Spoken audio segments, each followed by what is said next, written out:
सरकारच्या नाकात दम रोहित पवाराला वाटतंय की तो सरकारच्या नाकात दम आणतोय, अशी परिस्थिती नाही आहे। तुम्ही बघितलं अधिवेशन काळामध्ये रोहित पवार पत्रकार मित्र विधान भवनात येण्यापूर्वी येत होते। अधिवेशनाच्या काळामध्ये सिक्युरिटी गार्ड गेटवरती येण्याच्या अगोदर रोहित पवार यायचे, कारण त्यांना माहित होतं संजय राऊताचा भोंगा वाजवण्यापूर्वी जर आपण गेलो तरच आपली बातमी लागेल। मीडियामध्ये बातमी लागली याचा अर्थ तुम्ही शासनाच्या नाकात दम आणला असं होत नाही, लोकांमध्ये त्याला जावं लागतं। हा सोन्याचा चमचा तोंडात घेऊन जन्माला आलेला बाळ हा लोकात कधी जाणार? गावात गेल्यानंतर प्रश्न काढतात, हा गावात जाणार कधी? हा पिगूच्या कोंबडीसारखा आहे, एक थोडं 10 पावलं 4 पावलं चालला तर ह्याला धापा लागतात। पिगूची कोंबडी तुम्हाला माहित आहे, आपल्या देशी कोंबडीचं एक वेगळं असतं, ती कुठं बी झाडावर बसते, काही खाते, किडा मुंगी खाते।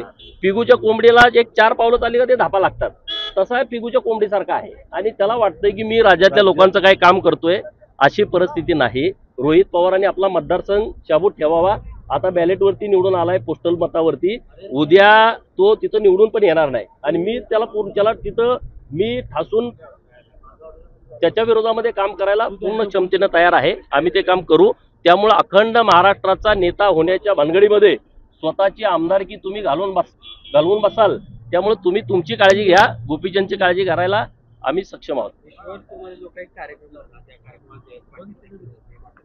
दोघांची जर बॉडी, रोहित पवार आणि त्यांची बॉडी लँग्वेज जर बघितलं फारसं काही चांगलं चाललंय असं दिसलं नाही। बघा, जयंत पाटील उचल्यासारखा तिथं दिसत होता मला। जयंत पाटलांची मानसिकता पूर्ण खचलेली आहे। त्यांनी एक स्टेटमेंट तिथं केलं की सांगली जिल्हा आणि वाळवा तालुका काय खचत नाही, नतमस्तक होत नाही, झुकत नाही, परंतु हे त्यांना बोलणं स्टेटमेंट योग्य वाटत नाही। सांगली जिल्हा झुकत नाही ही गोष्ट खरी आहे, पण जयंत पाटील नुसता झुकत नाही असा पालता पडतोय सरकार गेल्याच्या नंतर। अरे हिम्मत असेल तर तुम्ही लढा ना लोकांच्यासाठी। जयंत पाटलांचं काम होतं ना, 20-20, 30-30 वर्ष तुम्ही महाराष्ट्राच्या सत्तेमध्ये होता, करा ना लोकांच्यासाठी आंदोलन, लोकांच्यासाठी सरकारच्या विरोधामध्ये बोला ना। सभागृहातलं तुम्ही जयंत पाटलांचं भाषण ऐकल्यानंतर तुमच्या लक्षात येईल हा सरकारच्या बाजूने बोलतोय की सरकारच्या विरोधात बोलतोय। सरकारच्या विरोधात लढायला हिम्मत लागते, त्याला काळीज लागतं, लोकांची भूमिका मांडायला काळीज लागतं। हे रात्री जाऊन 9-10च्या नंतर दर्शन घ्यायचं, पाया पडायचं, पालतं झोपायचं, मला घ्या, मला काहीतरी करा, आणि इकडून म्हणायचं वाळवा तालुका झुकत नाही। अरे झुकत कुठला? तर तिथं सगळ्या लोकांना माहित आहे ना, जयंतराव सारखी राजकारणामध्ये विटंबना मी कुणाची बघितली नाही।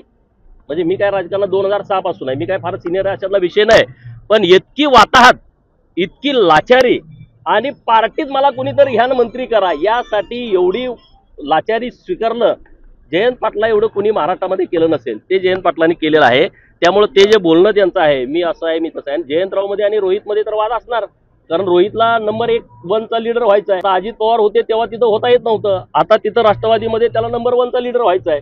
आता 1चा लीडर कोणाचा? जयंतरावनं तर अगोदरच तलवार म्यानात घालून ठेवली आहे। पार्टीतनं त्यांना निष्कासित करून टाकलं, राजीनामा तर त्यांनी दिलाच नाही, पण त्यांना पार्टीतून काढून टाकलं। त्यांची स्पर्धा असू शकते नंबर 1 साठी, परंतु मागे कोण आहे? नंबर 1 कुठल्या पक्षाचं व्हावं? ज्या पक्षामध्ये आमदार आहेत, ज्या पक्षामध्ये लोक आहेत। जयंतरावचे 2 समर्थक होते, एक शिराळा मतदारसंघ ते निवडणुकीमध्ये हरले, आणि दुसरा तिकडं त्यांचा भाचा अहिल्यानगर जिल्ह्यामधला तो पडला।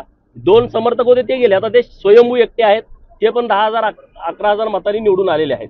त्यामुळे जयंतरावची कुठली ताकद, कुठली क्षमता लोकांच्या मध्ये राहिली नाही, परंतु वर जरा लोकांना वाटतं की जयंतराव कुणीतरी मोठा माणूस आहे, तशी परिस्थिती नाही।